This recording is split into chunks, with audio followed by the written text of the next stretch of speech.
Hello students, मैं सुनील कुशवाहा आज आपको त्रैमासिक परीक्षा 2022-23 का पेपर लेकर आया हूँ।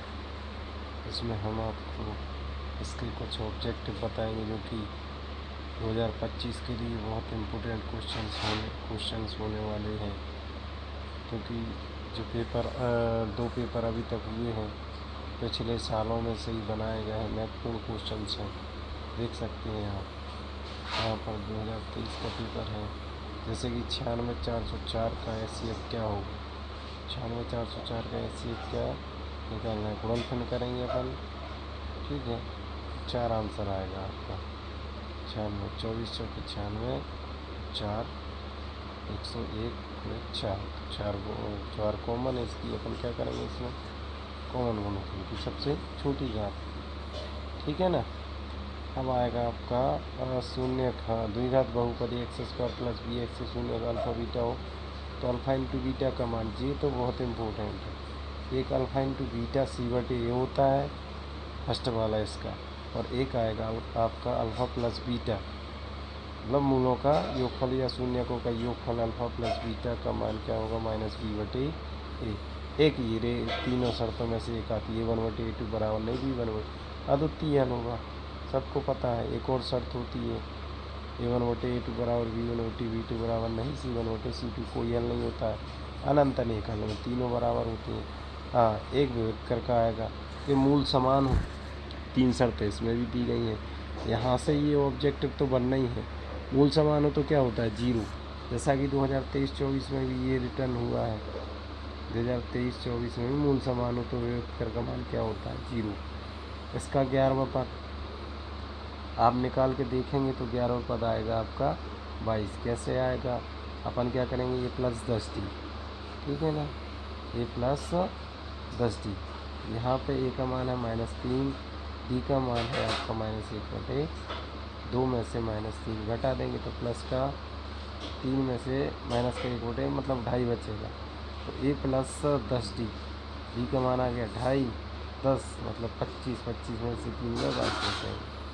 ठीक है, दो समरूप त्रिभुज की भुजाओं का अनुपात 9 और 4 है तो 9 का वर्गमूल आ जाएगा त्रिभुजों के क्षेत्रफलों का अनुपात।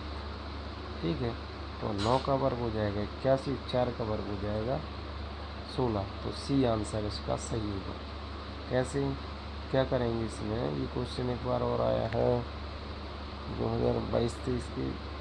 अच्छा, ये 22-23 का है, हाँ ये रिटर्न हुआ है शायद 2022-23 के फाइनल एग्ज़ाम में आया ये वाला। 9 का वर्ग हो जाएगा 81, 4 का वर्ग। त्रिभुजों की भुजाओं का अनुपात दिया है तो त्रिभुज के क्षेत्रफल का अनुपात क्या होता है, तो भुजाओं के वर्गों का अनुपात। ठीक है, तो यहाँ वर्ग कर देंगे अपन। रिक्त स्थान की पूर्ति के लिए 3 करनी 2 क्या है, अपरिमेय है। जहाँ भी करनी 2 करनी 3 करनी 5 आ जाए वो सब अपरिमेय है, जो 9th का ही क्वेश्चन में पूछ लिया।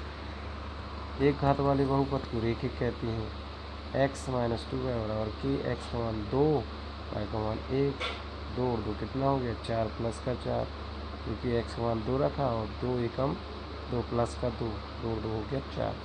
रेखिक बहुपद का शून्य क्या होता है, -b/ax + b बराबर 0। x का मान आ जाएगा -b/a, सही है।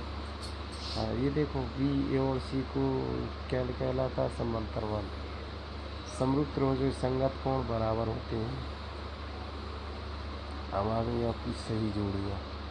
9, 27 का एचसीएफ क्या होगा, 27 होगा, क्योंकि 9 तिया 27 और 27 से कम 27 एचसीएफ हो जाएगा 27 का सी नंबर का। त्रिघात बहुपद की घात कितनी होती है, 3, डी नंबर वाला। में x बराबर 0 है तो y का मान कितना जाएगा, -3/, हो जाएगा। विभेदकर का मान कितना होगा, इसका विभेदकर का मान हो जाएगा b² - 4ac से। b का मान 1 है और ac का मान भी 1 है। 4 एकम 4 में से माइनस का 3 आ जाएगा f वाला। समांतर 5, समांतर श्रेणी का n पद का सूत्र क्या होता है, an बराबर a + n - 1 × d। सभी समबाहु त्रिभुज क्या होते हैं, समरूप होते हैं, h नंबर वाला है। ठीक है, अब यहाँ आ जाएंगे एक शर्त में उत्तर। ठीक है, तो एक साथ दो उत्तर कैसे हल करेंगे, थोड़ा सा तो निकाल दिया।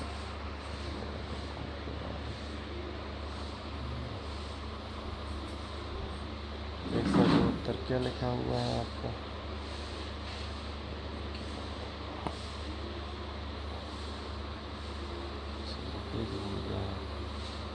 ठीक है, आप देख सकते हैं बस। हाँ, ऐसे आप देख सकते हैं। द्विघात समीकरण विवेक का धनात्मक हो तो मूलों की प्रवृत्ति कैसी होती है, पता है आपको कैसी होती है, वास्तविक मूल वासमान होते हैं। 5, 10, 15 8 पदों का योग कितना होगा, तो यहाँ सूत्र लगाना होगा। जहाँ 6, 8, 10 से मेरे तो संपर्क होगा 6, 8, 10। तो क्या करते हैं यहाँ पर सबसे बड़ी भुजा का वर्ग अन्य दो भुजाओं के वर्गों के योग से यदि बराबर है तो समकोण त्रिभुज होगा। तो अपन क्या करेंगे, 10 का वर्ग 100, 8 का वर्ग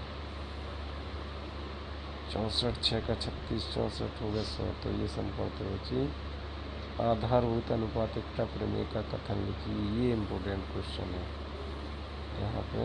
इम्पोर्टेंट बनाने वाली रेखा के बिंदु के निर्देशांक ज्ञात कीजिए। तो क्या करेंगे, 2, 4, 6, 6 का आधा 3, 5, 3, 8 का आधा 4। इसके निर्देशांक हो जाएंगे 3 और 4। केंद्रक के निर्देशांक क्या करेंगे, सबको जोड़ेंगे 3, 1, 4, 4, 0, 2, 4, 2, 2/3, 0 और 2/3 हो जाएंगे। 7 7 में